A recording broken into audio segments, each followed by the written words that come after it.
Thank you for tuning in to the GridCenter. I'm your host, Shane Falco, along with my co-host, Big D. We took a little hiatus and we're back trying to do some new things, but we got a lot to cover, so let's get to it. What about the some of the stuff that happened there in week 5? I see you're dressed in some new attire there, Big D. What's the deal with that? Oh, you're tight-lipped about it now all of a sudden? It's a cute Zebras jersey you have.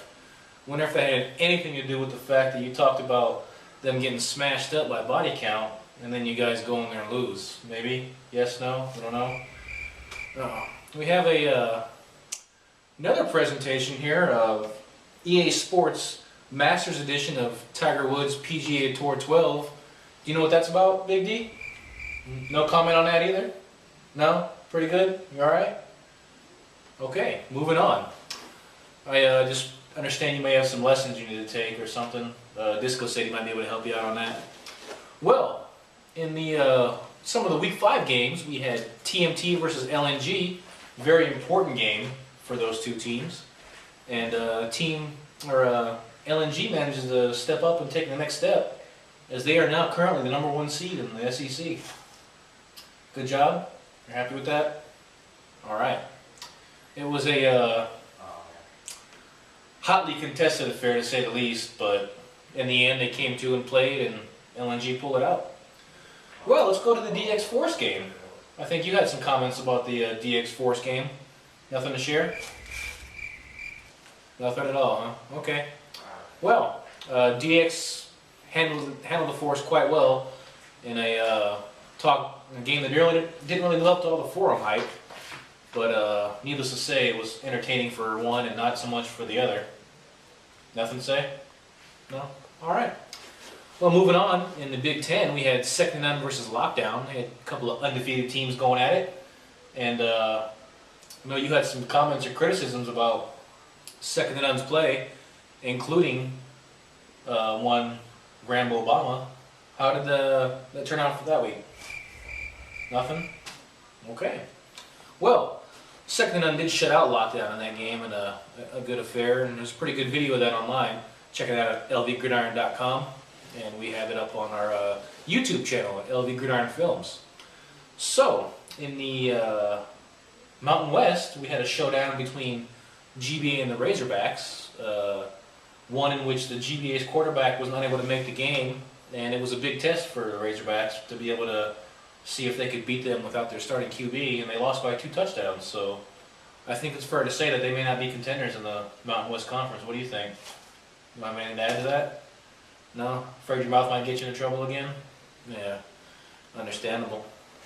Well, that's pretty much the Week 5 recap. I know some of the standout performers were Angel Marquez from DX, put up some big numbers. Hopefully we'll have some video to go along with that. And I know Witt had a pretty entertaining punt return in that game as well. Pretty much put the game away. Let's see. What about Justin Mays from Second and None? What kind of numbers did he have? Don't know? Not sure? You have some notes there in front of you. You don't want to talk about it, huh? Well, this is for this week that just passed against, and pretty average.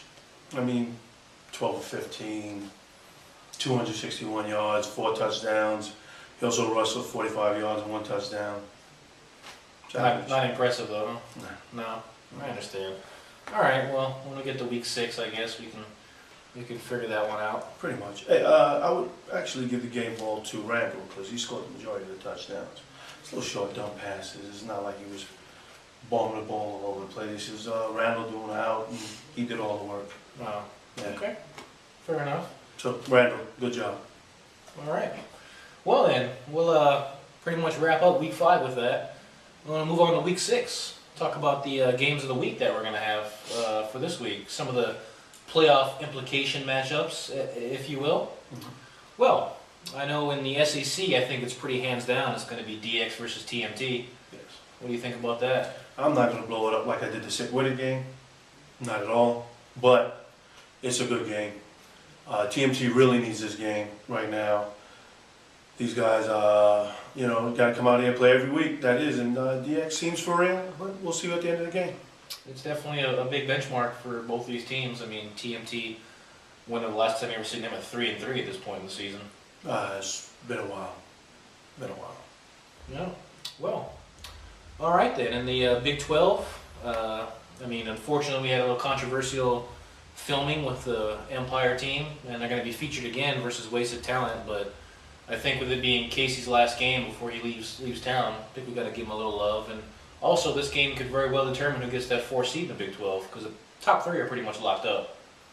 Pretty much. I'm expecting a big game. I know the Force is going to be Empire's going to be amped. It was I don't know, what's that gentleman's name, the receiver with the red hat, who at the end of the game pretty much had a shouting match with James, and pretty much threw him and the Empire under the bus.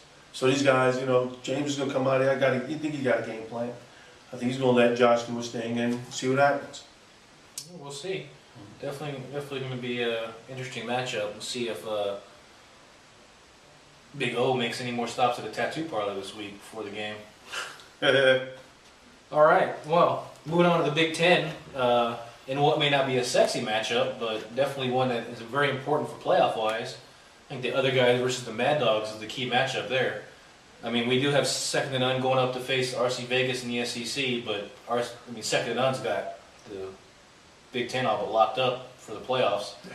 And the Mad Dogs are fighting for their playoff lives, and the other guys right now can control their destiny. So the surprising team, a team that I actually called out a few weeks ago as being a surprising team, and so far living up to that bill. They failed the big test against second to none this past week, getting smashed, but regardless, they're still in control of their own playoff fate. Well, Mountain West, we're going to have a rivalry game of a team that broke off from another team, and they're going to play each other with the Shockers and the Razorbacks. Although, you know, the Razorbacks probably aren't going to contend, but both of these teams are going to make the playoffs in the Mountain West, so this could be a matchup down the road. Very interesting. I enjoy that matchup. I'm enjoying watching that game. You know, depends on who's quarterbacking for the Razorbacks. Both of the quarterbacks are decent. It looks like the skinny kid, I don't know his name, but he brings a little bit more to the table and stretches out the offense for him. If you try to control him, he's going to beat you deep. I think he's a better quarterback than Justin Mays myself, but who knows? We'll see what happens. When he did take over, they did have an offensive outburst, that's for sure. They scored 28 points this past week. Actually, he scored 21 points in 5 minutes. Wow, that's pretty impressive. Those are not Justin Mays type numbers, though? No. Wow. Well then, I don't know what else there is to say, really. I mean, we got, you know, body count, unable to cash a check against the Zebras. That's why you have this nice jersey on there. I don't know what you're talking about. Right. And let me see if I get any more Facebook updates on the matter. As Facebook's been blowing up all night with over 200 comments. Yeah, pretty much. So we'll see what's going on there. Yeah, before you leave, hit with the sponsor. Oh yeah, this edition of GridCenter was brought to you by Joseph Haas Insurance Agency. For all your insurance needs, make sure you talk to Joseph Haas. So, I think it's going to wrap it up for us on this behind the schedule 2-week edition of the GridCenter. Again, we're going to a new format, so we apologize for the rough nature of this one. But we're going to go ahead and start streamlining it. I think the episodes from now on try to get more in depth with actual players and games and recaps. Mm-hmm. So I'm going to tell you that you can find the spreads and the rankings on the website at lvgridiron.com. So for Big D, our no longer host, Don Picnic Table King, and myself, Shane Falco, we'd like to bid you good night and good luck to everyone on the fields this Sunday.